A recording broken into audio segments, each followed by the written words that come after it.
Mirage is the only real-time video model in existence today. Even the big tech still don't have it, except for Google. Google does have this, but even the other big tech, as far as we know, don't have this. And it's challenging to build because you have to build a completely different model on the algorithmic side. You're training actually a different model. It's lots of algorithmic mathematical challenges, and at the same time, you have to write a bunch of assembly code for GPUs. Like all this was written like in PTX, it was just assembly for GPUs to actually get it to execute like this efficiently. This Week in Startups is brought to you by Stripe Startups. Stripe Startups offers early-stage venture-backed startups access to Stripe fee credits, expert insights, and a focused community of builders. Apply today on stripe.com/startups. Netsuite. The business landscape is very chaotic right now. That's why you need Netsuite by Oracle. Download the CFO's Guide to AI and Machine Learning for free at netsuite.com/twist. And OpenPhone. Create business phone numbers for you and your team that work through an app on your smartphone or desktop. Twist listeners can get an extra 20% off any plan for your first 6 months at openphone.com/twist. Hey everybody, welcome back to Twist. This is Alex, and today we have two absolutely amazing interviews for you. First, we're talking to the folks over at Decart AI. You may recall that they recently raised $100 million at a $3.1 billion valuation. Quite a lot of money. What are they building? Well, Decart got its start actually working on GPU optimization, and since then has been working on world models. This comes in the form of Mirage and Oasis, and if that does strike a bell, that's because I showed off Decart's Oasis world models on the show last November. I've been dying to talk to the company about what they're building and where AI is going, so stay tuned. It's an amazing chat. Then after that, Jason and I are talking to the folks behind Syncere AI. Don't know that company? Well, you actually do. They're the company behind that viral video of the lamps that sit next to your bed and then turn into robot arms and then do your laundry for you. Well, we were really curious, how far along is that product? What are the margins? What's it gonna cost? When's it coming? And also, what are they gonna build next? So stay tuned because we have all that and quite a lot more from Syncere AI. So first Decart, then Syncere. You're welcome. Let's go. Back in November here on Twist, we took a look at a really cool product from a company called Decart. It had built a world model that generated a game around you. So you play the game and then it was kind of making it as you went. I was enraptured by this, just blown away. Now I'm happy to report that since then, Decart has gone on to raise $100 million at a higher valuation and has stayed very, very busy shipping new goodies. So to help us understand what Decart is building and why, and to explain what the hell a world model really is, please welcome to the show, it's Dean Leitersdorf. Dean, how you doing? Hey, how's it going? Thanks so much for having me. I'm so glad. Also, you're calling in from Tel Aviv where it's midnight, so you get like double extra credit bonus points for burning the midnight oil here. Midnight is like regular working hours. If I, show you around the office right now, the office is still full. Okay, jokes aside, Decart does a couple of things, and I want to just talk about each one quickly in sequence. You guys got your start doing GPU optimization, essentially helping people that are training AI models or running inference to dramatically lower their cost. And if I understand, that's where the company started, yeah? The company started by making a lot of money, and that's a good thing to do. Okay, and the way we did it was by saving a lot of people lots of money. We really are good at getting the most out of GPUs, and GPUs are expensive because NVIDIA makes a lot of money. There's a handful of products with insanely high margins that make over $100 billion a year. The H100 is one of them. By the way, there's only 4 others. One of them being the Vatican. Very interesting, but completely different discussion. Similarly hard to get your hands on, though. You can't really get the Vatican, and you can't get a lot of H100s. There you go. But next startup will optimize the Vatican. We started off Decart's only less than 2 years old. First year was really focused on how do we get the most out of GPUs, how do we get them to be insanely fast, insanely efficient from a software level. When we started at Decart, we were ideating for a long time. Like, okay, what do we build? Do we build, everything from a solar panel company to cybersecurity to AI for healthcare, and just nothing stuck. But we were honest with ourselves, and we realized that just once in our life, we got to try to build a kilocorn. So, you have the unicorns, decacorns, centicorns, and kilocorns. Build a kilo is 1,000. Build $1 trillion company. Actually, try to build a company that matters. Okay, build a Facebook, build a Google, build an Apple, build a company that if you look at the world before and after, it's a completely different world. Now, when you start things like that, everything starts making sense. You don't have too many options. There's only a handful of things you can actually do.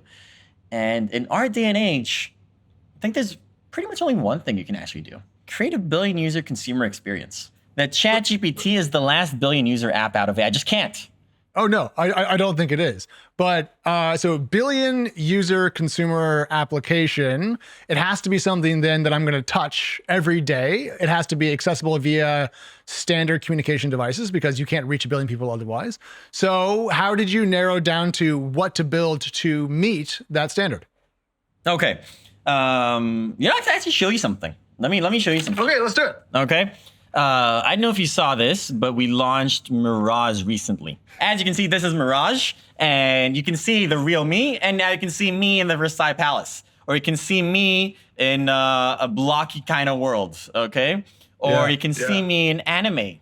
Oh, I don't think that suits you, actually. What about, we can do this. This is one of my favorite ones, okay? This is a wizard's world. Let me find 1 second. Here's a pen. Yeah. Okay. See this pen? See this red pen? Great. If I put it in the wizard's world, sometimes it becomes a magic wand. You can like cast magic spells with it. Okay. I can also change to say portal. Okay.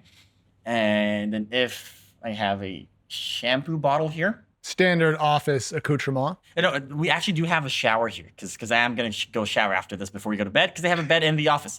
But, this shampoo can turn into a portal gun. Okay?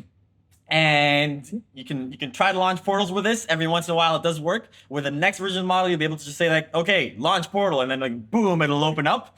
So Dean, let's talk about what this is. So this is a real-time model that can take a video that you give it and automatically transpose it to a different style, but you don't have to give it a video, wait for it to process. It's happening as you're using it, which I presume was technically very easy. AI video models to date have always taken a lot of time to generate their outputs. You give it a prompt, and then you wait a bunch of time, and 10 seconds, maybe 20 seconds, for some model even a minute, and you get something back. Mirage has a 40 millisecond delay, like 0.04 seconds. Okay, so the version that you're seeing right now that you can actually play with is it takes any input video stream, any prompt, and just changes it based on the prompt. What we're gonna launch pretty soon is also just generic video generation that's 40 milliseconds in. So you just tell it something, and boom, it creates it.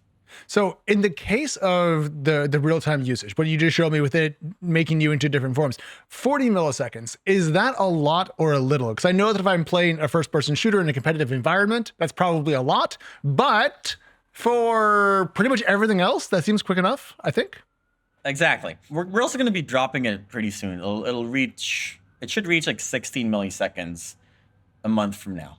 Okay, and going back to the first topic of GPU optimization, I'm just presuming that this does not melt entire data centers. Mirage is the only real-time video model in existence today. Even the big tech still don't have it, except for Google. Google does have this, but even the other big tech, as far as we know, don't have this, and it's challenging to build because you have to build a completely different model on the algorithmic side. You're training actually a different model. It's lots of algorithmic mathematical challenges, and at the same time, you have to write a bunch of assembly code for GPUs. Like all this was written like in PTX, was assembly for GPUs to actually get it to execute like this efficiently. Okay, so you have to do the hard work of making the AI model, and then you have to go essentially reprogram the GPUs to actually be efficient. So technically very impressive, and visually, because I love this sort of thing, stunning to me. But I'm curious where you see it finding commercial application. You do have an example up on the site of someone looking down their sniper rifle sight inside of a game, and I think there's an effect inside of there, which again, visually stunning, but is that where you see this kind of slotting into the economy today? I think it can completely take over like half the internet, and I'll explain. What was the previous internet pre-ChatGPT? It was basically four things. You had knowledge, which was basically Google, everything under Google's domain. Second category that you had was creativity. What do you do when you're not doing your homework? Okay, and that's, TikTok, Instagram, YouTube. Then you had communication, WhatsApp, iMessage, and you had shopping. At At launch, we talk a lot about systems over goals, right? You need to build a system, a process that lets your whole team hit those goals systematically. That's why your service business needs OpenPhone. You're going to get calls, you're going to get texts, you're going to get messages 24/7, 365 days a year. And with OpenPhone, all those random messages are going to be centralized so they're easy to find. And your whole team can share just one number, creating a truly collaborative system. That means faster response times. Plus, OpenPhone just added Sona, their AI-powered 24/7 customer service specialist. Your business is available around the clock, and because Sona keeps such accurate call summaries and records, well, human employees will have no problem picking off where the AI agent left off. So, if your team needs to get organized, it's time to see why 60,000 plus businesses, including mine, are obsessed with OpenPhone. OpenPhone is offering Twist listeners 20% off their first 6 months at openphone.com/twist. What a great deal. And if you got an existing number with another service, OpenPhone will port them over at no extra charge. OpenPhone, no missed calls, no missed customers.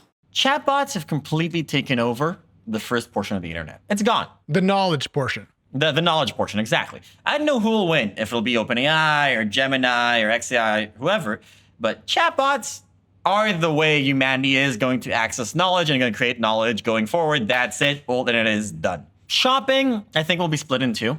You're not going to browse Amazon.com or Shopify.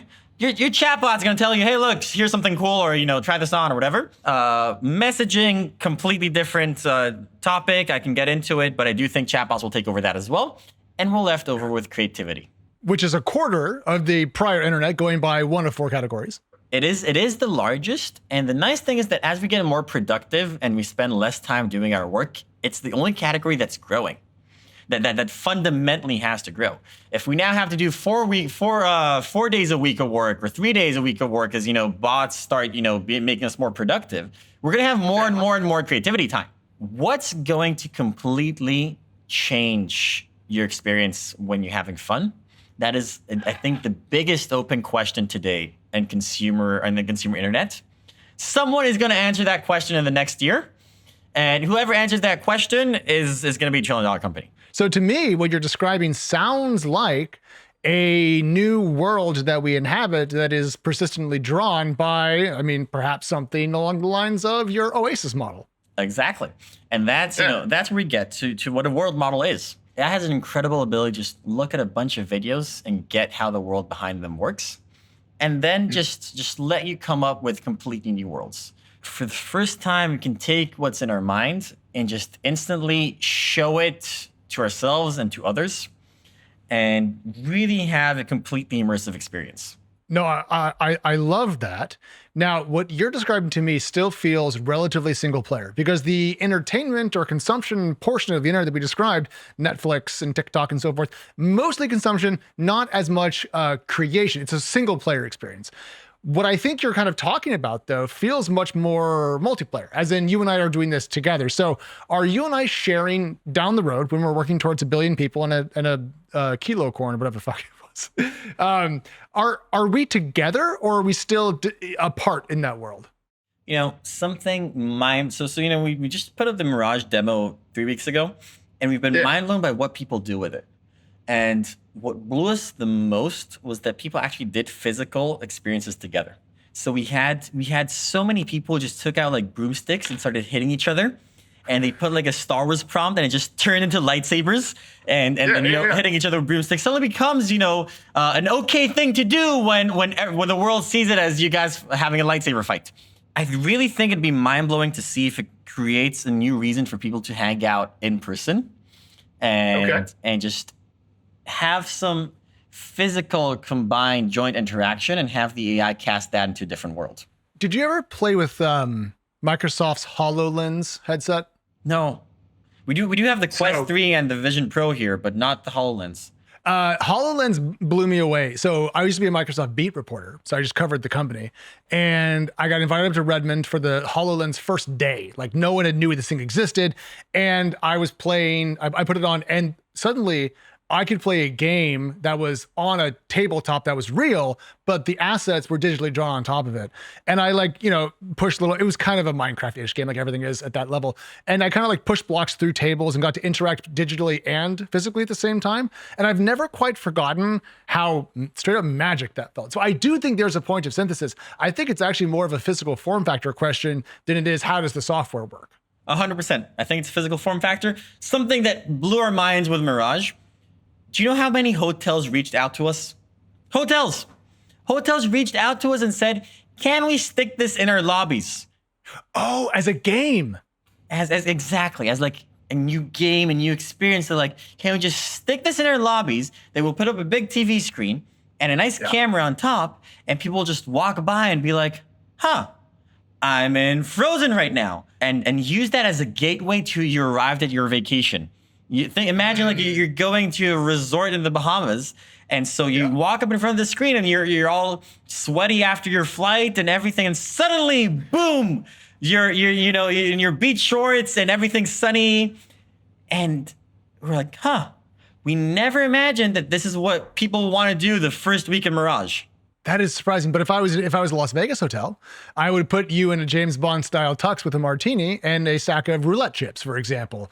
Or if I was in Russia, maybe a funny hat or whatever it is. I like that. But there's several steps between where we are today with Mirage and Oasis. I can see them coming together. I can see the vision. I also think that you and I have the similar optimistic view about where we're going. I guess what I'm curious about is, what are the steps in between, and are they frequent and small or infrequent and large? It took us 7 months between Oasis and Mirage because there were lots of key breakthroughs that we had to solve. I think that a year from now, if we have this interview again in a year, we'll be living in a completely different world.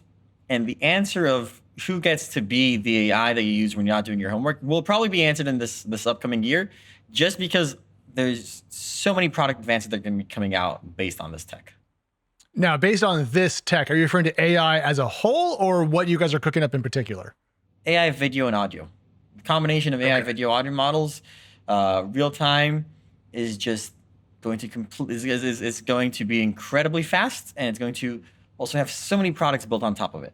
So this is a business show. I know it doesn't sound like one so far, but when people talk about building models, usually what I hear in the background is the crackling fire of entire bales of cash. You guys told Fortune that you had burned incredibly small amounts of money, like 10 million when you raised your last round. And usually when I talk to a company that's doing that, they found some way to have a very efficient go-to-market motion or whatever it is. You guys are doing the hard, expensive thing and not losing money. And I'm just kind of curious, is that going to be something you can keep doing through this process of progress? Or is it going to get more expensive to fulfill this vision?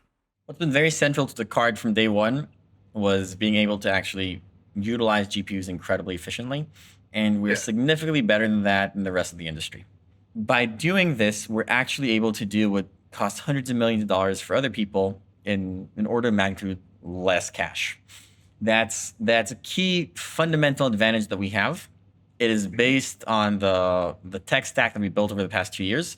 It is surprisingly hard to replicate. Now that we have this as our bedrock, it really sets us apart in being just able to operate incredibly more cash efficiently and create new products that other people just can't make. Okay, so you have the right team. You can make this stuff cheap. Things are moving quickly. I guess then the right next question is, what is coming? You've hinted now at new models that are coming in the next couple of weeks or months. So without breaking your own internal NDAs, what should I be looking for from you guys as you work towards this, $1 trillion billion user feature? So you're going to see 3 things. Okay. From the lab, from the experiences team, and from the B2B team, from the enterprise team. From the lab, you're just going to see insanely cool models coming out. I can tease one of them already. Imagine in real time, not just Mirage currently changes the entire world. The next version also gets to make local edits. So I can, for example, just be like, hey, give me a sword, and then boom, I get a sword without anything else changing. Give me, a long ponytail, then boom, I get a long ponytail, and like make it like ninja style hair and make it like sleek black or something, and change my entire clothing to ninja. You're gonna turn every Zoom into an RPG character creator screen? Exactly. The amount of products you can build on top of this is insane. We're gonna build our own like Mirage Zoom, Mirage FaceTime, Mirage Snapchat, Mirage YouTube, everything that you currently imagine just with, hey, let me just change the entire stream in real time. So is that one app? Because you could do Zoom and WhatsApp and everything else as a combined experience that is multi-platform or as a multi-part product. So what are you thinking? Despite what they may say, no one has a crystal ball. Nobody can predict the future. And even me, Nostradamus, I make mistakes now and again. But what you can do is future-proof your business with NetSuite by Oracle. NetSuite is the #1 enterprise resource planning tool, ERP, on the market. What's ERP? Well, it's going to bring together every facet of your business into a single unified platform. Accounting, financial management, inventory, everything in one place, giving you the control and visibility you need to make really informed decisions. And you can't strategize and forecast anything about your business without the most up-to-date and accurate information possible. At launch, we are huge sticklers for data. Every Monday, the team meets, we review their goals, their strategies, and most importantly, they share specifics on how everything performed. You spend a little time looking backwards, and you can accurately and confidently focus on what's next, and that's what NetSuite by Oracle is going to help you do. Our friends at Oracle want to give Twist listeners a free gift.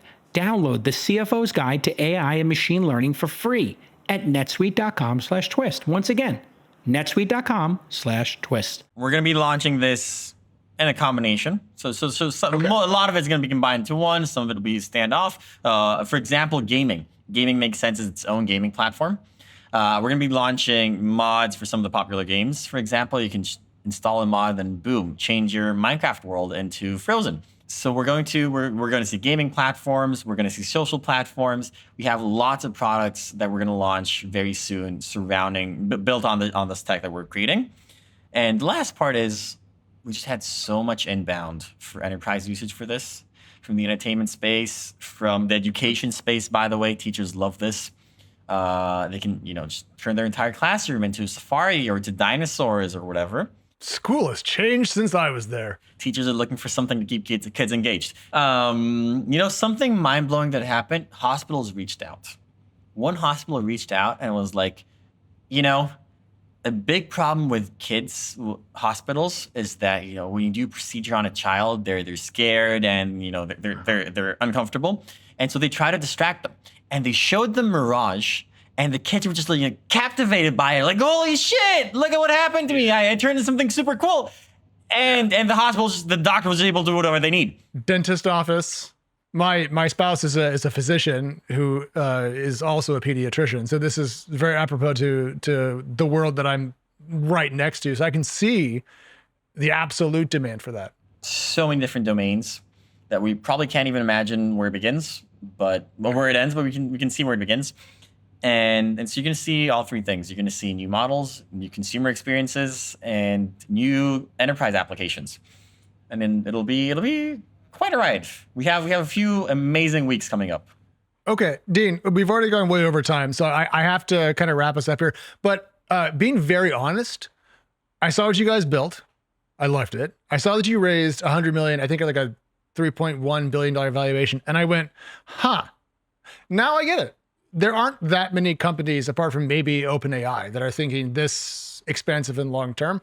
And if you're right, cool. And if you're not, cool. But I mean, at least you're taking a swing big enough that you might smack the moon. So I'm here for it. Once in your life, you got to give it a shot. Either it works or you had the best ride you can possibly have. All right. Tell people where they can find Decart on the internet. And if you have a role you're having a hard time filling, shout it out so the world can gather around. So we would love for you guys to visit Decart.ai or our Twitter accounts, TikTok accounts, all our socials. The best role that we have to fill right now, we have insanely talented people. We need the most talented young marketing person possible. And you can't have a nice marketing degree. What you need to have is insanely creative TikTok or Instagram or YouTube short skills to just be able to take this visual tech that we're building and show the world what it can do. All right. Well, Dean, thank you so much. And we'll have you back not in a year. It'll be sooner than that because I'm sure there's going to be lots to talk about. But I appreciate you very much. Go have that shower, get some rest, man. Talk soon. Good night. A couple days ago, there was a big viral video on Twitter of a couple of lamps that turned into robotic arms and began to fold clothing. Everybody hates doing laundry. Everyone loved this idea. Many questions about what it can be used for and where it is. But to help us explain all that and more, let's welcome Aaron Tan from Syncere AI, the company behind the Lume robot lamp. Aaron, hey. Hey, how's it going? Thanks for having me. I saw the video and I thought immediately, and we'll play the video now while I'm talking. Number one, this is AI generated. It's not real. It looks too insane to be real. Please confirm with me that what we've seen here is a real video. It's not an AI generated video, but it's also not a real video either. Oh, it's a render of our design. Yes. Okay, so this is a render. That's because it felt a little like too perfect. So you're making these lamps with these precision clips on them. We're playing right now. Explain to me why you chose as an entrepreneur this specific design and these calipers at the end, if I could call them calipers. They look like calipers, pinchers. And, you know, you have to have an initial use case. You went with folding laundry. And with this specific design, it's iconic. It's quixotic. Why this? Right. Yeah. I mean, when we started this company, our main goal was to get rid of chores for people. So we wanted to build robots to automate those things away. Right. But as we started at the beginning of the year, and as we worked on this idea of just like robots that automated chores, the thing that we learned over the time was that nobody actually wakes up and asks for a robot. People just want a way to get rid of their chores. And no one really wants their home to look like a factory with these free roaming industrial grade machines that poses kind of like safety and privacy issues. So essentially like one thing led to another. And ultimately we came up with this idea where it was like, and thanks to Beauty and the Beast as well. That was one of the main inspirations. Right. Beauty and the Beast had like the candelabra, the teacup. Yes. Amazing. Yes. Wow. Yeah. So one thing led to another. And we basically just like came to the realization that, you know, we want to get rid of chores for people, but we want to do it in a way where it doesn't feel like we're adding robots to your home. Got it. And the best way to do that is to hide robotics in plain sight and have them work in this sort of ambient background manner where you don't realize there's anything really there. That's why when they're at rest, they're just gorgeous, well-designed lamps. Got it. Right. When will you deliver this and at what approximate cost? Because I think you're taking pre-orders. Yes. So we have a pre-order list now. The majority of the people on the wait list will get theirs 12 months from now, but we've sort of started this new like early beta tester club, and we're gonna get the units to those folks within 6 months. Amazing. Approximate cost for a pair of these, yeah. Everybody wants to know. Price is somewhere between $1,000 to $2,000. Got it. So this is an early adopter type thing. Yeah. If you were paying somebody to fold clothes for 5 hours a week at $30 an hour, that's $150. That would probably be a family's clothes. So if I were to look at it to get rid of that chore, if I was paying somebody to do it, which is the people in this benchmark, Alex, $150 a week savings for 5 hours of laundry, which I think is what a family of five might do. Yep. Pays for itself in 10 weeks. Is that about what you're thinking, Aaron? Yep. That's yeah, exactly. How is it so cheap? I thought it was going to cost me $5, and then I was going to have to do the math Jason just did. But if it's $1,000, I kind of feel like it's almost an impulse buy. Yeah. Well, we're trying to push it as sub 2,000 is what I've said on the internet. We're trying to get it as low as possible. The first batch is probably going to be closer to $2,000. Okay. Yeah.